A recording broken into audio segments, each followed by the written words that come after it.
Hello guys, मैं राजेंद्र चौधरी स्वागत करता हूं आपके अपने यूट्यूब चैनल सिद्धेजा फाउंडेशन की ऑनलाइन क्लासों में।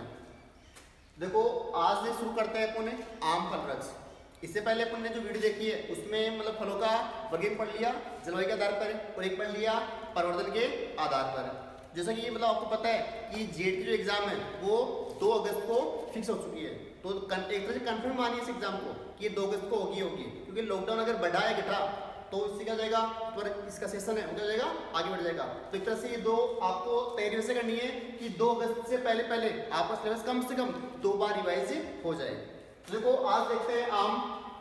देखो पहले आता है आम का बॉटनिकल नेम क्या होता है, मेंजिफेरा इंडिका। फिर आती है आम की फैमिली, वो क्या होती है, एनाकोडियेसी। और फिर आता है आम का ओरिजिन या उत्पत्ति स्थान, वो क्या होता है, इंडो बर्मा। फिर आता है परागण। भाई आम में जो परागण क्रिया होती है, वो किससे होती है, घरेलू मक्खी के द्वारा। फिर होता है आम की गुट्टी का जीवन काल, वो होता है 30 दिन का। अब देखो एक क्वेश्चन आता है कि आम के अंदर कौन सा विटामिन पाया जाता है, या फिर विटामिन ए की सर्वाधिक मात्रा किस फल वृक्ष में पाई जाती है, तो किसमें पाई जाती है, आम में। तो देखो सर्वाधिक विटामिन ए की मात्रा, सर्वाधिक विटामिन ए की मात्रा किसमें पाई जाती है, आम के अंदर पाई जाती है। ठीक है। फिर देखो एक क्वेश्चन तुम्हारे आता है फलों के उपनाम में से।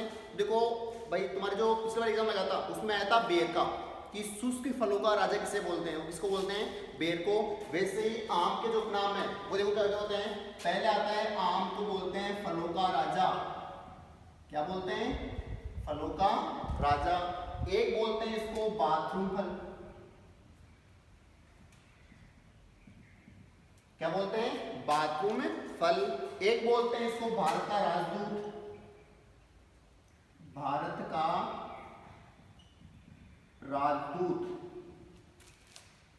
फलों का राजा, बाथरूम फल, और एक बोलते हैं भारत का राजदूत। फिर पूछते हैं कि आम में सर्वाधिक विटामिन ए किस फल में पाया जाता है, तो किसमें होता है, वो आम में पाया जाता है। अब देखते हैं आम की जलवायु।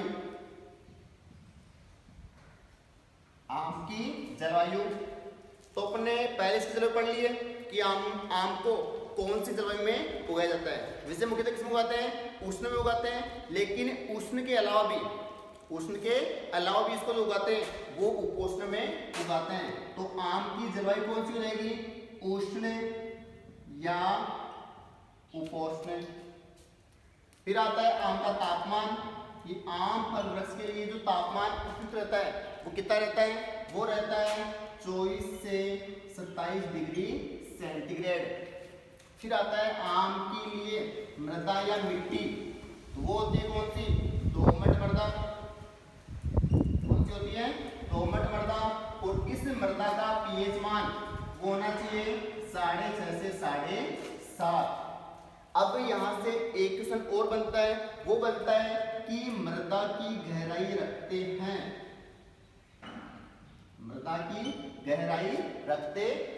तो देखो लगभग जितने बड़े वनस्पति होते हैं उनको रखते हैं 2 मीटर। तो आम के जब लगाते हैं आम, तो उसमें जो मृदा की जो मिट्टी घेरे रखते हैं वो कितने रखते हैं, 2 मीटर। लेकिन यहाँ एक अपवाद ध्यान रखना, तो वो तुम यही देख लो, वो है पपीता। भाई जितने भी फल वृक्ष है उसमें जो मृदा की गहराई रखते हैं वो कितने रखते हैं, 2 मीटर। लेकिन जो पपीता होता है उसमें जो मृदा की गहराई रखते हैं वो रखते हैं 45 सेमी। कितनी आएगी यहाँ पे, 45 सेमी।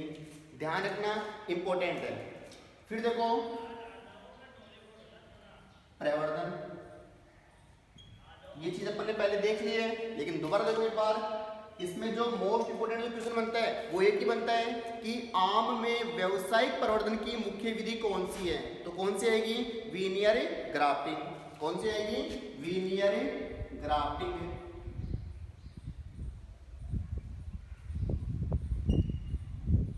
आम में व्यावसायिक प्रवर्धन की मुख्य विधि कौन सी हो जाएगी, वीनियर ग्राफ्टिंग। इसके अलावा करते हैं इनार्चिंग या भेंट कलम। इसके अलावा करते हैं सॉफ्ट वुड ग्राफ्टिंग। किससे करते हैं? सॉफ्ट वुड ग्राफ्टिंग से। और एक आता है इसकी इंग्लिश टर्म से, वो होती है इपिकोटाइल। किससे करते हैं? इपिकोटाइल से। तो देखो इंपॉर्टेंट कौन सी है? विनी ग्राफ्टिंग है। क्यों है? क्योंकि इसमें किससे करते हैं? ये कौन सी विधि है? व्यवसाय के प्रवर्धन की। भाई आम में व्यवसायिक प्रवर्धन की विधि कौन सी होती है? वो होती है कौन सी? Veneer grafting. इसके अलावा किससे करते हैं? इनार्चिंग या बेड कलम से। इसके अलावा किससे करते हैं? Softwood grafting. और एक सब इंग्लिश में पूछ लेते हैं, वो कौन सी आती है? इपिकोटाइल। तो ये जलवायु हो गई, परिवर्तन हो गया। इसका बेसिक हो गया कि आम में विटामिन कौन सा होता है? तो कौन सा होता है? विटामिन ए होता है। इसको फलों का राजा बोलते हैं, ठीक है। और इसके अलावा क्या जाता है कि आम में जो परागण क्रिया होती है वो किससे होती है? घरेलू मक्खी के द्वारा। तो देखो एक ध्यान रखना कि एक तो आम में जो परागण होता है वो किससे होता है? घरेलू मक्खी से। और एक आता है हमारे आता है खजूर। भाई खजूर में जो परागण की क्रिया होती है वो किससे होती है? तो वो होती है किससे? कृत्रिम। और कृत्रिम किससे होते हैं? मनुष्य द्वारा। ध्यान रखना खजूर के अंदर जो परागण की क्रिया होती है वो किससे होती है? मनुष्य अपने हाथों से करता है, ठीक है।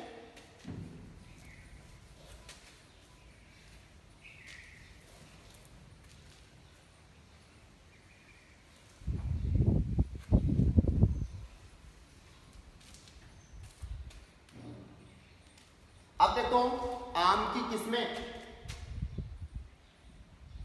तो आम की किस्मों को अपन ट्रिक से पढ़ेंगे। पहले आता है डीएनए। क्या आता है? डीएनए। देखो डी से क्या हो जाएगा? दशहरी। दशहरी का क्रॉस किससे करवाते हैं? एंड नीलम से। तो दशहरी का क्रॉस जब नीलम से करवाते हैं तो कौन सी किस्म बनती है? वो बनेगी आम्रपाली। कौन सी बनेगी? आम्रपाली। अब यहाँ पे जो आम्रपाली जो किस्म है उसकी एक विशेषता होती है, और वो क्या होती है कि इस किस्म को सघन रोपण के लिए उगाते हैं। किसके लिए उगाते हैं? सघन रोपण के लिए उगाते हैं। एक इसकी जो विशेषता होती है, यह आम की बोनी किस्म होती है। कौन सी होती है? आम की बोनी किस्म होती है। देखो एक तो आम में कि आम की सघन रोपण के लिए किस्म कौन सी होती है? कौन सी होती है? आम्रपाली। बोनी किस्म होती है आम्रपाली। वैसे एक आता है पपीते में कि पपीते की बोनी किस्म या सघन रोपण की किस्म कौन सी होती है? तो वो कौन सी होती है? पूसा नन्हा। फिर एक आता है तुम्हारे आरएनए। तो देखो यहां पे बनी थी कौन सी? ए आम्रपाली। यहां पे बनी कौन सी? आर रत्ना। देखो इसमें क्या होगा? नीलम इंटू अल्फांजो। नीलम इंटू अल्फांजो। दो किस्मों का क्रॉस करवाते हैं। कौन सी बनेगी इससे? आर। आर से कौन सी बनेगी? मतलब रत्ना। तो जब नीलम और अल्फांजो का क्रॉस करवाया तो कौन सी किस्म बनी? रत्ना। फिर आता है तुम्हारे आता है एंडियम। देखो इसमें नीलम इंटू दशहरी। नीलम इंटू दशहरी। कौन सी बनेगी इसमें? मल्लिका। अब देखो मल्लिका जो किस्म है इसकी विशेषता होती है, भाई आम में एक रोग होता है एकांतर फलन है। मतलब इसमें क्या होता है? एक साल फल आते हैं और एक वर्ष फल नहीं आते। तो जो मल्लिका जो किस्म होती है उसमें क्या होता है? प्रतिवर्ष फलन होता है। क्या होता है? प्रतिवर्ष फलन होता है। एक इसकी जो किस्म में संकरण होता है वो होता है आरएस। इंपोर्टेंट है और पिछले से पिछली बार इसमें से क्वेश्चन आया भी था। जो क्या होता है इसमें बनेगी कौन सी किस्म बनेगी? एस। तो देखो आर से रत्ना, ए से अल्फांजो। तो जब रत्ना का क्रॉस अल्फांजो से करवाया तो कौन सी किस्म बनी? सिंधु। कौन सी किस्म बनी? सिंधु। और इसकी विशेषता क्या होती है? भाई आम में क्या होता है? गुट्टी पाई जाती है।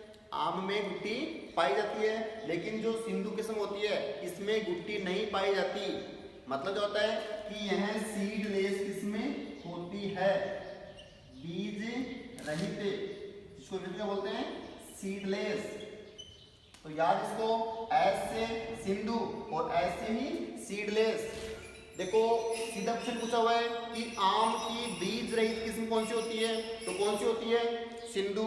एक पूछा हुआ है कि आम की सिंधु किस्म का संकरण बताइए, तो क्या होता है वहां पे, रत्ना इंटू अल्फांजो। क्वेश्चन दोनों तरह से एग्जाम में पूछा हुआ है।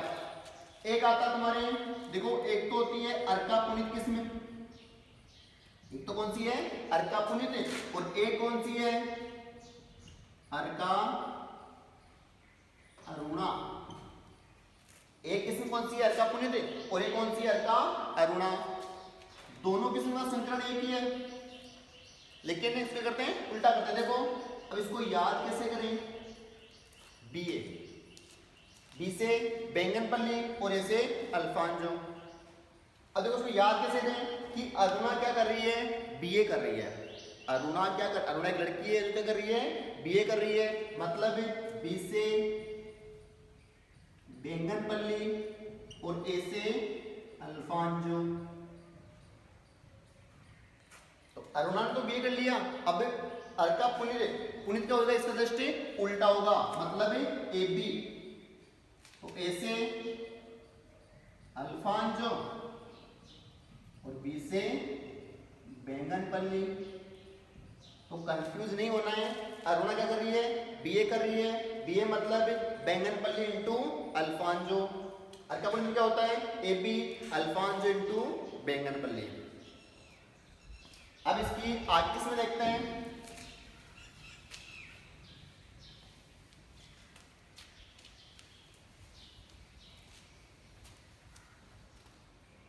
देखो इसकी इंपोर्टेंट किसमें और बच गई। एक आता है इसकी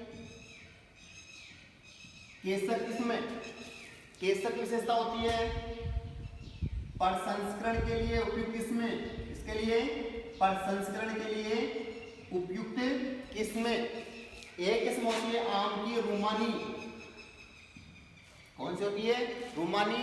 इंपोर्टेंट किस्म है, क्यों है, क्योंकि इसमें आम का जो फल होता है वो क्या होता है, सेब के आकार का।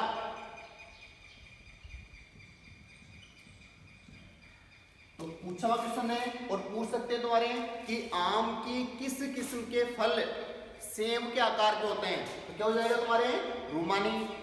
एक आता है तुम्हारे चौसा, तो देखो चौसा जो किस्म होती है इसकी क्या विशेषता होती है, ये होती है आम की सबसे मीठी किस्म। कौन सी होती है, आम की सबसे मीठी किस्म कौन सी होती है, चौसा। एक आते हैं तुम्हारे तोतापुरी या बेंगलोरा,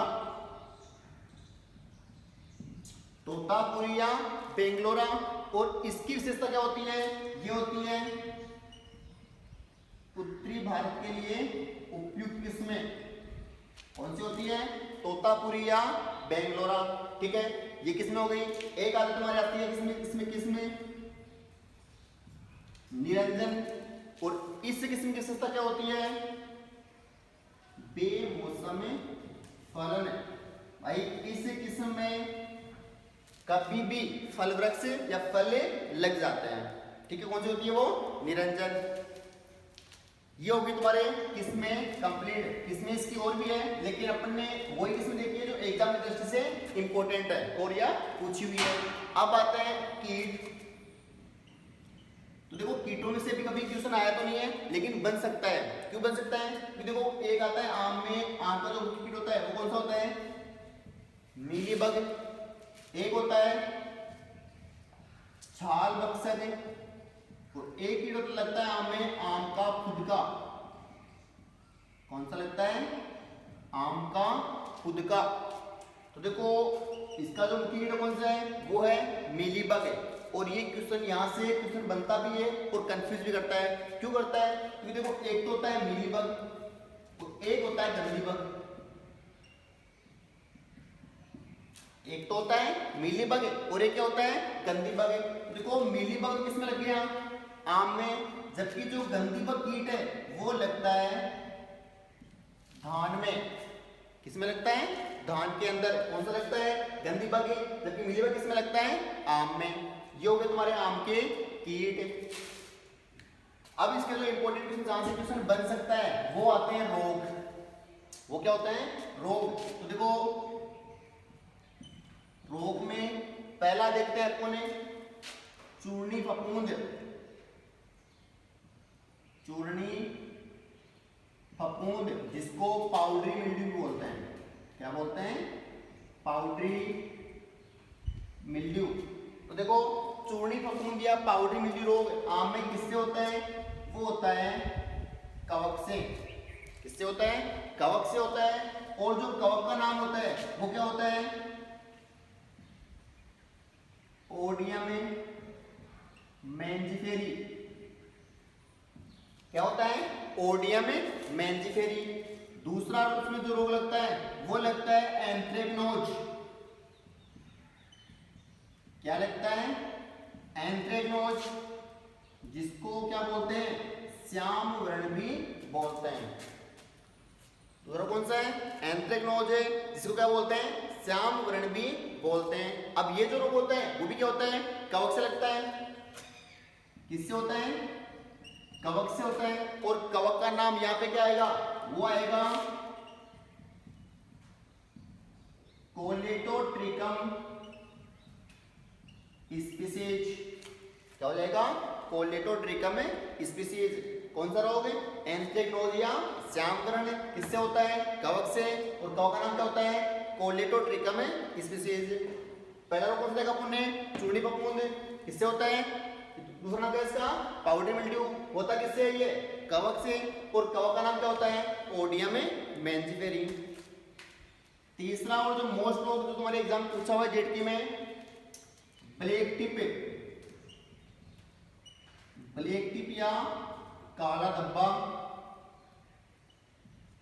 अब देखो ये तुम्हारे एग्जाम पूछा हुआ है और तुम्हारी जेड के एग्जाम में नहीं, आईसीआर बीएचयू सुपरवाइजर लगभग हर एग्जाम में क्वेश्चन पूछा हुआ है। और तुम्हारे जेड में कम से कम 4 से 5 बार पूछा हुआ है कि आम में जो ब्लैक टिप रोग होता है, आम में जो ब्लैक टिप रोग होता है वो किससे होता है? तो देखो पहला इसका जो रीजन है वो होता है कि अगर आम का बगीचा ईंट के भट्टों के पास हुआ तो आम में ये रोग लगभग 99% लगता ही लगता है। तो देखो रीजन क्या हो गया इसका? ईंट के भट्टों के कारण। ईंट के भट्टों के कारण। देखो भाई रीजन क्या हुआ इसका? ईंट के भट्टों के कारण। देखो ईंट के भट्टों में ऐसा क्या होता है जिसमें आम में ब्लैक टिप या काला धब्बा रोग लगता है? तो देखो ईंट के भट्टों से 2 गैस निकलती है, एक तो SO2 और एक CO। इन 2 गैसों के निकलने के कारण आम में ब्लैक टिप या काला धब्बा रोग लगता है। कौन सी? SO2 सल्फर डाइऑक्साइड और कौन सी? CO carbon monoxide. तो आम में जो ब्लैक टिप या काला धब्बा रोग के लिए जो जिम्मेदार गैसें होती है वो कौन सी होती है? SO2 और CO। क्वेश्चन से कैसे पूछ सकता है कि आम में ब्लैक टिप रोग के लिए जिम्मेदार गैस है तो कौन सी हो जाएगी? SO2 और CO दोनों। अब देखो एक क्वेश्चन तुम्हारे जो इसमें किस रोग में पूछा हुआ है वो घुमा कैसे पूछा था कि आम में ब्लैक टिप रोग का कारण है। आम में ब्लैक टिप रोग का कारण है। पहला ऑप्शन में था SO2, दूसरे में था CO, तीसरे में था बोरोन और चौथा में था ऑल सभी। अब इस कंडीशंस में भाई सर ने तो बताया था SO2 और CO, लेकिन बोरोन तो सर ने बताया ही नहीं, लेकिन फिर ऑप्शन में आ गया तो वहां पे क्या करते हैं? इसको करते ही नहीं है। ये सोचते हैं ये तो क्वेश्चन गलत छपा है तो उनको नंबर मिल जाएंगे। लेकिन ध्यान रखना यहाँ पे जो कुछ टाइम पे आंसर माना था वो किसको माना था? ऑल सभी को। तो आम के ब्लैक टिप रोग के लिए जो जिम्मेदार कैसे होती है? SO2 भी होती है, CO भी होती है और बोरोन भी होती है। लेकिन जो मुख्य कैसे होती है वो कौन सी होती है? SO2 और CO। हो गया। अब आता है आम का अगला रोग चौथा, जो मैंने तुम्हें भी बता दिया पहले कि आम की किस्म कौन सी थी? मल्लिका। बताया था ना, संगठन होता है इसका नीलम इंटू दशहरी। कौन सी बनी थी? मल्लिका। तो देखो उसमें क्या था कि उस किस्म में क्या था? प्रतिवर्ष फलन होता था। तो अब इसमें रोग कौन सा हो जाएगा? वो हो जाएगा एकांतर फलन। कौन सा होगा? एकांतर फलन। देखो रो के नाम से स्पष्ट हो रहा है, एकांतर, एक का अंतर है, मतलब इसमें क्या होता है, इस रोग में एक वर्ष फल आते हैं और एक वर्ष फल नहीं आते। ये आम में समस्या होती है कि आम में एक साल छोड़ के दूसरे साल फल आते हैं। तो जिस वर्ष फल आते हैं, देखो फल देने वाला वर्ष तो कहलाता है क्या, ओन ईयर, क्या कहलाता है, ओन ईयर। और फल नहीं देने वाला, फल नहीं देने वाला जो वर्ष होता है वो क्या कहलाता है, ऑफ ईयर। क्या कहलाता है, ऑफ ईयर। अब देखो, अब ये रोग होता है तो इस रोग का निवारण तो वो क्या होता है कि आम की कुछ किस्में ऐसी होती है जिसमें क्या होता है, प्रतिवर्ष फलन होता है। तो देखो उनकी किस्में होती है एएनएम बहनजी, एएनएम बहनजी। तो देखो, अरे एएनएम किसको बोलते हैं, अपने गांव में होते हैं ना, जो हॉस्पिटल होता है वहां नर्स से आती है, उनको बोलते हैं एएनएम बोलते हैं, ठीक है। अब क्या करती है एएनएम, क्या होती है गांव में डेली आती है। तो वैसे क्या होता है भाई, इसमें क्या होता है, इन किस्मों में क्या होता है, प्रतिवर्ष फलन होता है। तो ऐसे क्या हो जाएगा, आम्रपाली, एन से क्या हो जाएगा, नीलम, और एम से क्या हो जाएगा, मल्लिका। ऐसे क्या होगा, आम्रपाली, एन से क्या होगा, नीलम, और एम से क्या होगा, मल्लिका। और बैस से हो जाएगा बेंगलोरा, क्या हो जाएगा, बेंगलोरा। ऐसे आम्रपाली, एन से नीलम, और एम से मल्लिका, और बैस से क्या हो जाएगा, बेंगलोरा। तो ये चार किस्म होती है जिनमें क्या होता है, प्रतिवर्ष फलन होता है। ये हो गया। अब आप में एक रोग और बच गया,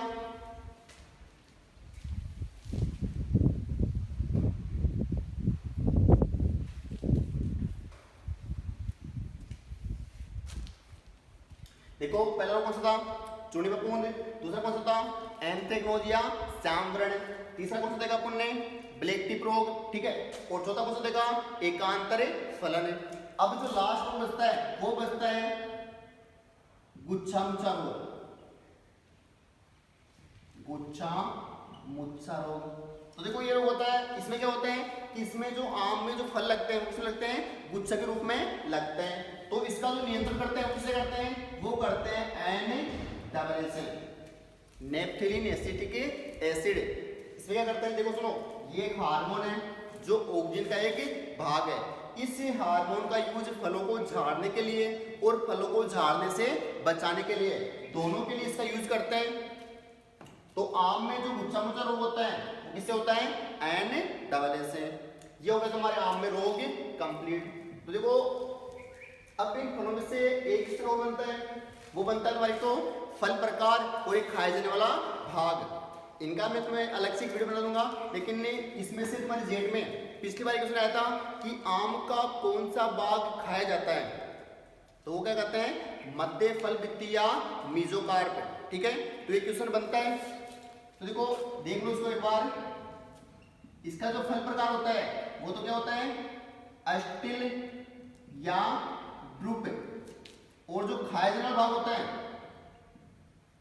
खाया जाने वाला जो भाग होता है वो क्या होता है, मीजोकार्प या मध्य फल भित्ति। इनकी क्या करेंगे अपन अलग से एक वीडियो बना देंगे। तो देखो ये तुम्हारे आम हो गया। अब आगे की वीडियो आएगी उसमें जो बाकी फल वृक्ष है वो पढ़ेंगे। अगर वीडियो अच्छी लगे तो लाइक करो, कमेंट करो और इस वीडियो को ज़्यादा से ज़्यादा शेयर करो ताकि जो और बच्चे हैं वो भी ये पढ़ सकें। तो अगर आपको वीडियो अच्छी लगी तो इसको सब्सक्राइब कीजिए और ज़्यादा से ज़्यादा अपने फ्रेंड्स को शेयर कीजिए। धन्यवाद।